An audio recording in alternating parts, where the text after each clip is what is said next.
Bonjour à vous les Alexiens et bienvenue sur notre chaîne YouTube. Nous vous présentons aujourd'hui un nouveau produit de la marque Realme. Il s'agit d'un de leurs téléphones haut de gamme, le X3 Super Zoom.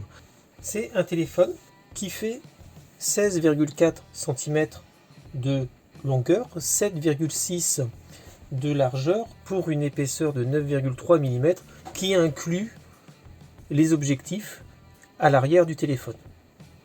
Et il fait 206 grammes sur la balance. Vous pouvez voir que le design est un design assez conventionnel mais plutôt sympa. En particulier, vous voyez la coque arrière qui est, alors là c'est la couleur blanc arctique, donc plutôt bien réussi. Vous voyez qu'elle est irisée, c'est du plastique, mais vraiment, regardez, c'est vraiment sympa. Ça met vraiment en valeur et les objectifs et le logo de la marque qui est ici. Vraiment, c'est très bien fait. Ça glisse un petit peu, mais franchement, rien à dire. Ça fait vraiment son effet. La tranche ici est en métal. Voilà, c'est franchement un beau produit. Donc c'est un écran qui fait 6 pouces 57 pour un ratio de 29e. Voilà, sachant que 90,5% de la dalle va être occupée par l'écran. Il est livré avec une coque silicone transparente, donc pour pouvoir voir justement l'arrière de l'appareil, donc une très bonne idée. Vous avez ce petit outil qui va permettre d'ouvrir le tiroir à SIM. Vous avez également le chargeur, c'est un chargeur Dart Charge, c'est-à-dire qu'il va vous permettre de charger la totalité du téléphone en 55 minutes. Et en fait, pour faire ça, c'est un chargeur 30 watts, 6 ampères et 5 volts. Et vous voyez que, comme à son habitude également, la marque met toujours des petites touches de couleur jaune qui est vous voyez sa touche personnelle au niveau des produits qu'elle fournit. Et ça, c'est vraiment très bien. On le retrouve sur l'emballage, mais également sur les accessoires. Au niveau des caractéristiques, l'écran est fait en Gorilla Glass 5, qui date un peu mais qui a fait quand même ses preuves. C'est un verre qui va résister à 80% des chutes au-dessus d'1,20 m. Il a 12 Go de RAM, donc de mémoire vive, et 256 Go de mémoire de stockage. Ce qui est plutôt pas mal, sachant que, regardez, on va voir ça de suite.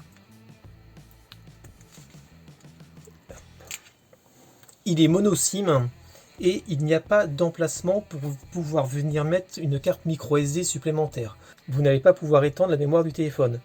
C'est donc pour ça que Realme l'a directement doté de 256 Go de mémoire. En toute logique, vu qu'on utilise de plus en plus le streaming à la fois pour les vidéos que pour l'audio, ça ne devrait pas forcément poser de problème. Mais voilà, soyez conscient de ça. Donc c'est un téléphone qui va avoir 3 boutons. Celui-ci qui est en fait le capteur d'empreinte, voilà, qui permet d'allumer le téléphone juste avec le pouce. Vous pouvez aussi venir paramétrer ce bouton pour pouvoir également lancer votre assistant vocal par exemple. Et vous avez 2 boutons ici sur les côtés qui sont le volume plus et le volume moins, qui vont également servir lorsque vous allez vous servir de la fonction appareil photo. Si vous regardez l'arrière, donc comme je vous l'ai dit tout à l'heure, là c'est le blanc arctique, mais il existe aussi en bleu glacier. Vous avez 4 capteurs vidéo et photo. On va revenir dessus tout à l'heure.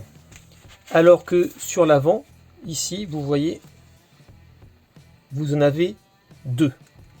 Au niveau de l'interface, on est sur la surcouche de la marque Realme UI, donc qui est très proche de l'Android stock. Vous voyez que ça tourne franchement très bien, c'est extrêmement fluide.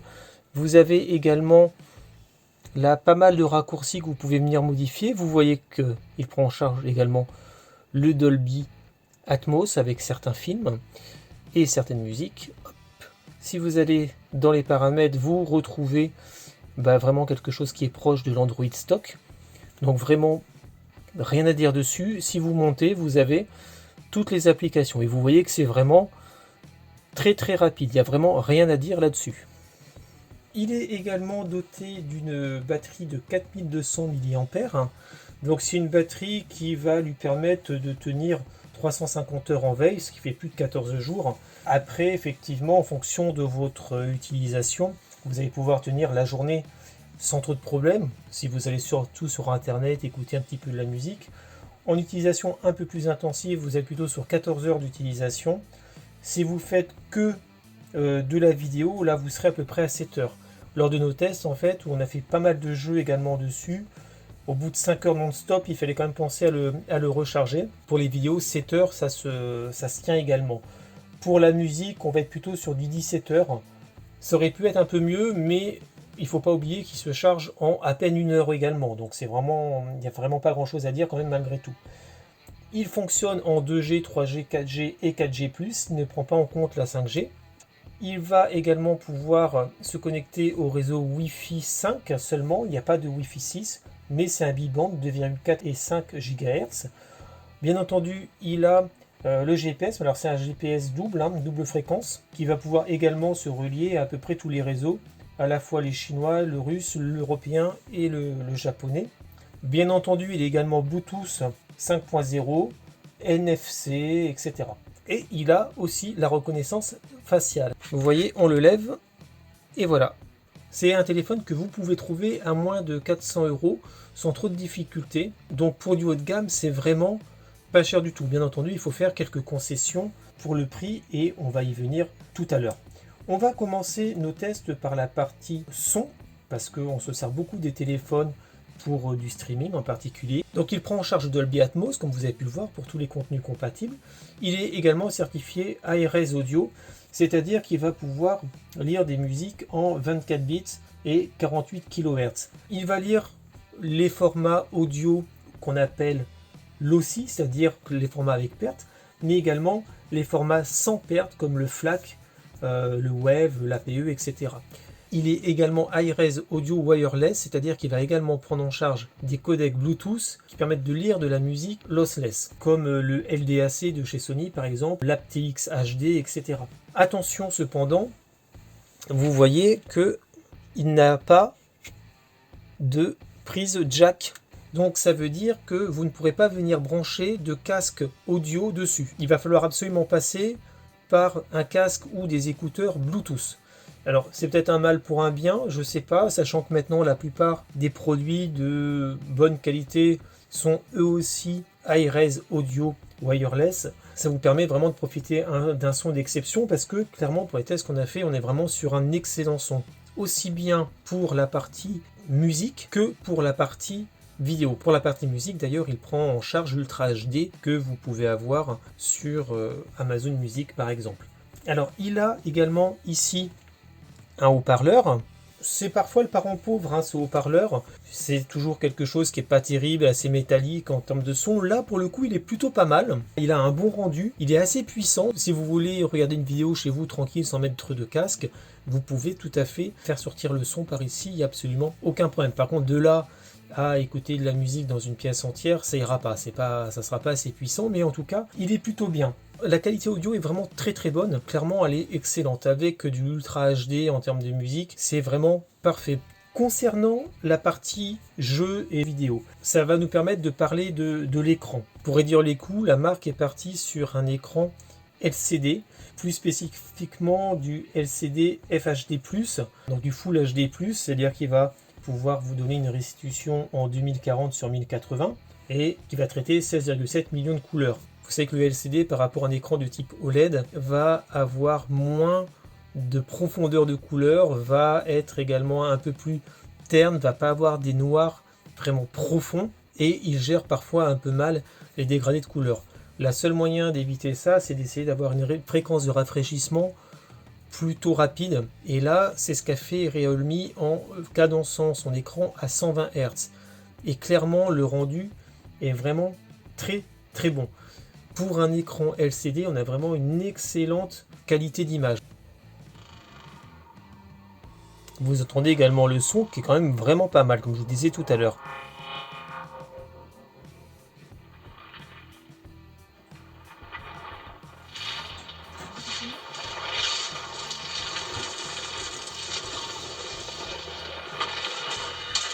Vous voyez que là, malgré effectivement la dalle LCD, on a des couleurs qui ressortent bien. Même là, c'est foncé, donc en plus, c'est pas vraiment simple pour ce type d'écran. Mais vous voyez les détails qui sont relativement bien faits. Il n'y a pas de problème particulier de dégradé de couleur. La marque a fait un excellent travail dessus et vous vous rendez compte également, comme je vous l'ai dit, que le son est aussi très très bien. Donc là, vous allez vraiment vous faire plaisir également.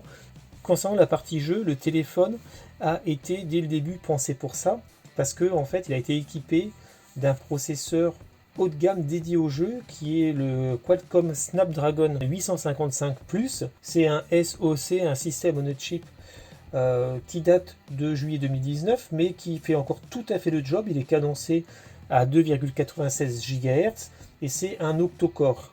Et à cela a été ajoutée une puce graphique, l'Adreno 640, qui elle aussi fait partie des équipements haut de gamme et qui permet vraiment de faire tourner les jeux sans aucun problème.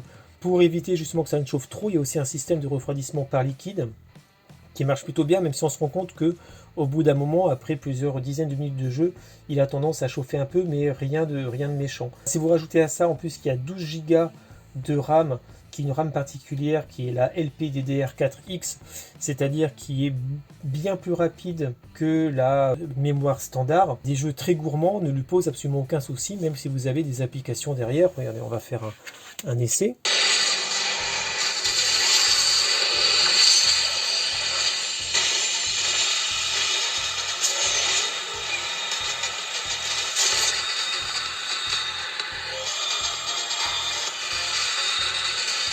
Et voilà. Vous voyez que ça marche vraiment très très très bien. Il n'y a absolument rien à dire dessus. Vous allez vraiment vous faire plaisir pour jouer. Il a vraiment été prévu pour ça dès le début. Alors nous allons maintenant parler de la partie photo, parce que c'est de là que tire son nom le X3. Il s'appelle X3 Super Zoom, car il va vous permettre de zoomer en zoom numérique jusqu'à un grossissement de 60, ce qui est énorme. Bon, clairement, ça apporte pas grand-chose, parce que zoomer par 60, vous avez que des pixels, vous voyez rien, ça capte pas la lumière, et en plus, c'est très difficile, vu le grossissement, de pouvoir viser quelque chose avec. C'est plus du marketing. Ceci dit, ils s'en sortent également très bien au niveau photo, et on va voir ça ensemble. Au niveau photo et vidéo, le téléphone est doté de 4 capteurs à l'arrière. Le premier, qui est un capteur de 64 mégapixels, un capteur Samsung, qui va permettre de faire des photos de restitution de 9280 sur 6944, c'est-à-dire 4 fois plus que le 4K quasiment. C'est vraiment assez énorme. Vous avez également ici un zoom de 8 mégapixels. Le zoom optique, c'est un zoom optique x5. Après, on va passer sur du numérique. Vous avez là un grand angle de 119 degrés de 8 mégapixels et ici un capteur macro de 2 mégapixels. Vous voyez ici au niveau des capteurs frontaux pour les selfies, vous avez un capteur de 32 mégapixels, un capteur Sony et un capteur grand angle de 8 mégapixels. Donc pour ceux qui aiment bien faire des selfies, là ça va être le rêve. Vous voyez qu'au niveau de la photo, donc vous pouvez faire le 64 mégapixels, donc il n'y a pas de zoom en particulier pour le 64 mégapixels. Vous avez les modes portrait. Vous avez également là le mode photo avec le grand angle ici. Vous avez les différents zooms, mais vous voyez que la qualité et le détail est plutôt pas mal. Vous avez la partie vidéo également avec là aussi des zooms possibles. Donc voilà, très très précis. Le mode nuit, il existe en 2 modes différents. Donc là, c'est le mode, on va dire, automatique. Et vous avez également un mode pro. Vous pouvez faire varier donc les ISO, l'ouverture, ou vous pouvez même aller jusqu'à 32 secondes d'ouverture, ce qui est énorme. La chaleur des blancs, l'EAF, où vous avez, bon, comme on a ici, le mode AI standard. Les rendus sont plutôt bien. Et si vous allez dans les fonctions plus, vous pouvez faire des panoramas, de l'ultra macro. Bon, les modes experts, ça on l'a maintenant sur à peu près tous les appareils. On en revient un peu à ce qu'on avait avec le mode pro de la partie nuit. du time-lapse, du ralenti. Alors le ralenti, il est très intéressant parce que vous voyez que le ralenti, vous pouvez prendre jusqu'à 960 images par seconde. Sachant que les 960 images par seconde, les vidéos vont être limitées à 10 secondes. Et il faut vraiment faire attention car comme le temps d'ouverture est très court, vous avez très peu de lumière qui rentre, ça devient vite très flou et sombre. Ça veut dire qu'il faut vraiment utiliser ça quand vous avez beaucoup de lumière en fait. Sinon, voilà, vous avez du 240, sachant qu'en 240, vous pouvez prendre ça en Full HD. Pour le 960, vous êtes sur du HD et pas du Full HD. Alors la partie photo est à la fois très bonne et on est aussi un peu sur la réserve sur certains aspects. Tout d'abord, comme je vous l'ai dit tout à l'heure, le x60 pour le zoom numérique, ça sert à rien. Au-delà de x20, de toute façon, vous n'avez plus quelque chose de vraiment exploitable. C'est plus pour le marketing. Les couleurs ont tendance à être un petit peu exacerbées, c'est-à-dire que les bleus, les verts vont ressortir pas mal. Bon, vous pouvez les traiter après si vous voulez, mais certaines personnes aiment bien ça, d'autres aiment un peu moins. Donc c'est vraiment les capteurs qui font ça. Les modes selfie aussi fonctionnent très bien. Les caméras sont excellentes pour faire le selfie. On est sur du 32 mégapixels. Ils gèrent plutôt pas mal les basses luminosités. On a vu quand même bien pire avec certains produits. Voilà, il y a le mode nuit qui fait vraiment du bon boulot également, qui peut-être va avoir tendance des fois à bleuir les photos ou à les rendre un peu plus jaunes en fonction de la couleur prédominante. Mais franchement, c'est très bien. Là où il est vraiment ça de ce qu'on attendait, c'est avec le macro. L'ultra macro, ce qu'ils appellent, et le capteur associé, où on a vraiment du mal à avoir une photo nette. C'est dommage parce que ça marchait bien avec le Realme 7. Là, ça marche pas. Donc on va dire que c'est vraiment le point faible de ce téléphone au niveau de la photo. Sinon, pour la vidéo, on a aussi des stabilisateurs intégrés. Je vous mets d'ailleurs là juste à la suite une vidéo prise en ralenti pour que vous puissiez voir ce que ça donne. Des gouttes qui tombent. C'est plutôt sympa. Sachant, faites attention parce que une vidéo prise en 480 frames par seconde va faire tout de suite quelques 2 ou 3 minutes. Pareil pour des photos prises en 64 mégapixels qui sont très jolies parce que mine de rien, il y a quand même pas mal de lumière qui rentre, etc. Elles vont vite faire 25-26 mégas la photo.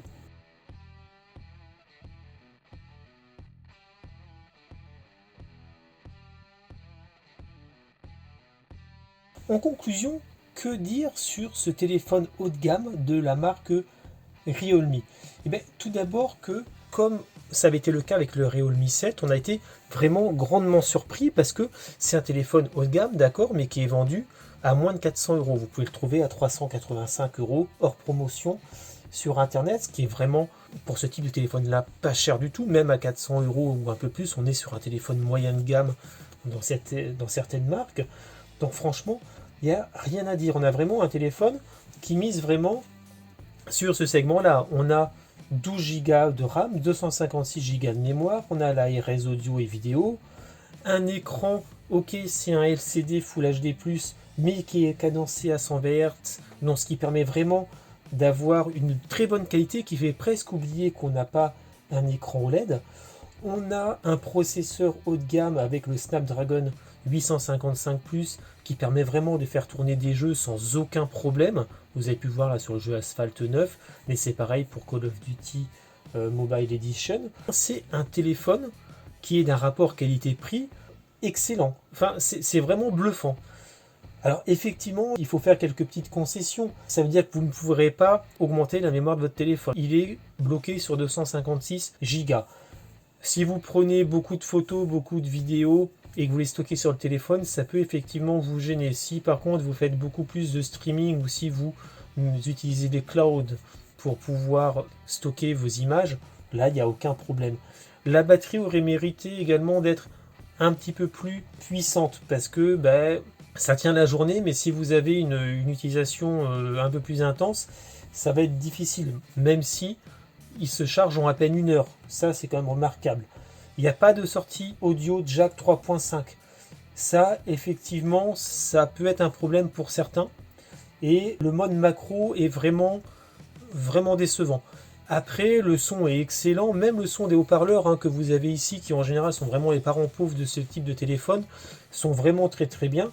On est clairement sur un vrai téléphone haut de gamme. Et Realme a encore vraiment été au bout de son état d'esprit, au bout de son leitmotiv, qui est de faire des téléphones accessible avec les moyens technologiques du moment pour le plus grand nombre de personnes. Clairement, c'est le cas et on ne peut que être admiratif du travail réalisé. J'espère que ce test vous a plu. N'hésitez pas à vous abonner à notre chaîne YouTube, ça fait toujours plaisir. Et vous pouvez retrouver le test plus complet avec toutes les spécifications de ce téléphone sur notre site internet www.lesalexiens.fr. À bientôt.